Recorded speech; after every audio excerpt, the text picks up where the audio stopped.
बिस्मिल्लाहिर्रहमानिर्रहीम अस्सलाम वालेकुम रहमतुल्लाह। सऊदी क्राउन प्रिंस मोहम्मद बिन सलमान ने आखिरकार ये टास्क और जिम्मेदारी फ़लस्तीन की आज़ादी के हवाले से और वहाँ पर जद्दोजहद में हिस्सा लेने के हवाले से फैसला कर लिया। मोहम्मद बिन सलमान ने पहले ही अमेरिकी सदर डोनाल्ड ट्रंप के साथ जब मुलाकात की, मीटिंग की, तो उसके अंदर मोहम्मद बिन सलमान के सामने जब ये मामला रखा गया कि डोनाल्ड ट्रंप ने असल में ऑफ़र दी कि ठीक है, हम आपको 10-15 F-35 जेट तैयारे, लड़ाका तैयारे देने के लिए तैयार हैं, लेकिन उसके बदले में आपने जो अब्राहम अकॉर्ड है उसके ऊपर साइन करना है, उसके ऊपर दस्तखत करने, उसको मानना है, तस्लीम करना है, इसराइल को मानना है, तस्लीम करना है, और फिर हम आपको ये F-35 लड़ाका तैयारे 10-15 देने के लिए तैयार हैं।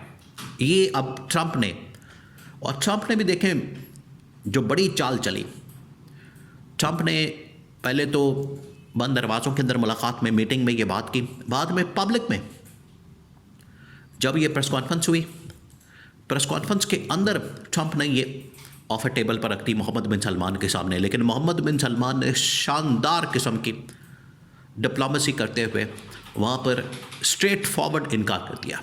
जिस तरह से इमरान खान आपको पता है इनकार करता है, बिल्कुल इसी तरीके से मोहम्मद बिन सलमान ने भी अब्राहम अकॉर्ड के ऊपर दस्तखत करने से इनकार कर दिया। उसने कहा कि ये जो F-35 की डील है, ये तो एक पैसे की डील है, इसमें तो आपको पैसा मिलेगा, लेकिन अब्राहम अकॉर्ड ये हमारे लिए रेड लाइन है, ये हमारे लिए बिल्कुल एक नो गो एरिया है।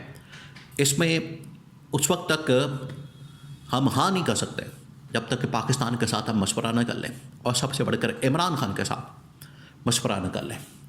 ये असल में बाद में पैगाम दिया गया, और बाद में ये पैगाम जो है सऊदी मीडिया के अंदर भी पब्लिश हुआ, और सऊदी मीडिया ने बाकायदा तौर पर इसको रिपोर्ट किया कि मोहम्मद बिन सलमान ने असल में इस पूरे मामले से पॉलिटिकली इसको मैनेज करने के लिए, इसको हैंडल करने के लिए पॉलिटिकली फैसला किया कि हम किस तरह से इससे निकल सकते हैं, क्योंकि लड़ाई झगड़ा, जंग और फौजें भेजना ये इसका हल नहीं।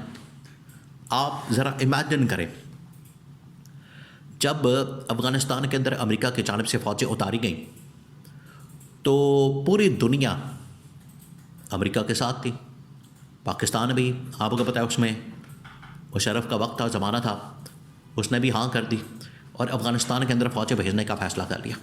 इमरान खान ने उस वक्त भी कहा था, और आज भी इमरान खान का ये मौक़िफ़ है कि आप फ़ौजें तो भेज रहे हैं, लेकिन एक दिन आपको यहाँ से निकलना पड़ेगा, मायूसी के साथ शिकस्त खा के भागना पड़ेगा।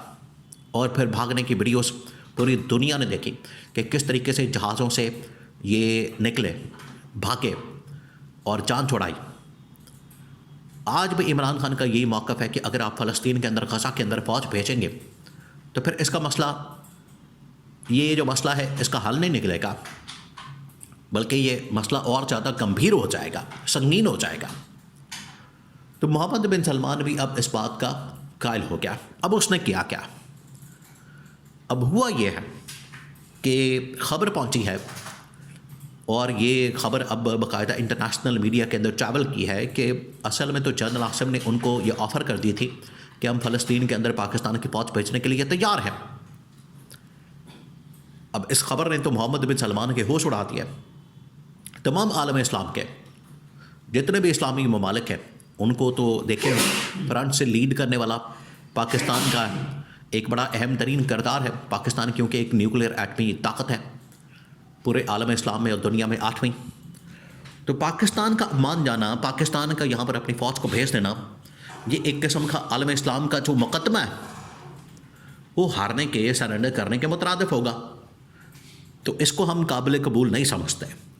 तो मोहम्मद बिन सलमान के पास जब ये बात पहुंची है, उन्होंने फिर पहले अपने सफारतकार भेजे, और अब बाकायदा तौर पर जनरल राहील शरीफ के ज़रिए से भी पैगाम भेजा, और अब बाकायदा तौर पर सऊदी शहजादों को पाकिस्तान भेजने का फ़ैसला किया गया। उससे पहले आने वाले दिनों में UAE के शेख ज़ैद अल नाहियान, जो कि वली अहद है UAE के, वो पाकिस्तान आ रहे हैं, और उसके बाद मोहम्मद बिन सलमान ने भी एट अ टाइम पैरेलल अपने बड़े टॉप लेवल के 2 शहजादे, जिसके अंदर एक फॉरेन मिनिस्टर हो सकता है और एक डिफेंस मिनिस्टर, अपना छोटा भाई, और एक और शहज़ादा खालिद बिन सलमान और दूसरा शहज़ादा आदिल बिन जुबैर, इनको भेजा जा सकता है ताकि पाकिस्तान की गवर्नमेंट के साथ, हुकूमत के साथ, इस्टेब्लिशमेंट के साथ इस हवाले से बात करें। एजेंडा क्या और पैगाम क्या? एजेंडा आपने समझना, एजेंडा बहुत अहम है।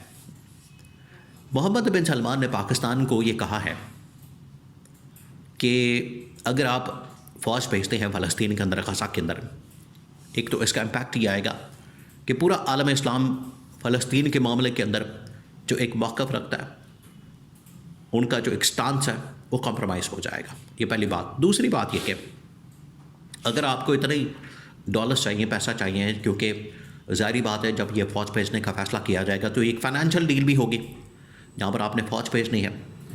तो फाइनेंशियली अगर आपको कोई सपोर्ट चाहिए तो बताएं हमें, हम आपकी हर तरह से मदद करने के लिए तैयार हैं।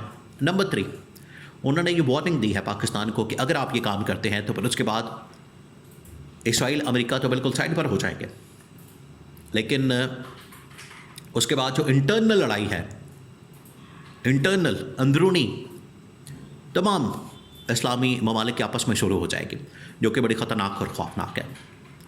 इससे पहले 80s के दौर में इंटरनल लड़ाई हुई, शिया सुन्नी फसादात हुए। उसके बाद ये मुशर्रफ के दौर में जब अफ़गानिस्तान के ऊपर हमला किया गया तब भी इस किस्म के फसादात हुए, मुख्तलिफ़ फ़िरक़ों के आपस में लड़ाई झगड़े। और अगर फ़लस्तीन के अंदर ये फ़ौज को भेज दिया जाता है तो एक बार फिर से, जो कि इंटेलिजेंस रिपोर्ट्स भी हैं, कि एक बार फिर से इंटरनली मुसलमान आपस में लड़ाई झगड़े का शिकार हो सकते हैं। तो ये बड़ी ख़तरनाक सिचुएशन है। तो इसके ऊपर मोहम्मद बिन सलमान ने इस एजेंडे के साथ पाकिस्तान को बाकायदा तौर पर वार्निंग के साथ 2 शहज़ादों को भेजने का फ़ैसला किया ताकि उनको जाके समझाया जाए, बताया जाए और उनको इस हवाले से आगाह किया जाए कि ये जो आप अपनी फ़ौज को अगर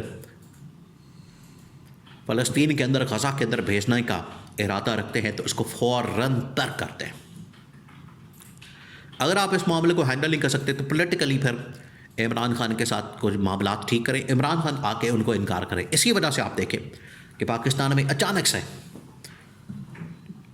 से शहबाज शरीफ ने काबीना की मीटिंग से बात करते हुए, खिताब करते हुए इमरान खान को मुज़ाकरात की ऑफ़र कर दी। अब आपको समझ आई इसकी बैकग्राउंड, इसकी कहानी। वो ये थी कि टॉप लेवल के ऊपर गवर्नमेंट को ये पैगाम दिया गया, शहबाज शरीफ तो जाके उसकी तारीफ़ें करके आ गया, वो तो लेट गया, उसने तो बूट चाटने में तमाम हदें पार कर दी। इस्टेब्लिशमेंट ने भी एक कमिटमेंट की है, तो अब इनकार कौन करे? उलमा किराम को मैदान में उतारा गया, उन्होंने कहा कि आप ज़रा शोर मचाएं, लेकिन अगर जानदार अंदाज में और जानदार आवाज़ के साथ कोई इनकार कर सकता है इस सूरत हाल में तो वो सिर्फ़ और सिर्फ इमरान खान है। मोहम्मद बिन सलमान को इसका पूरा यकीन है।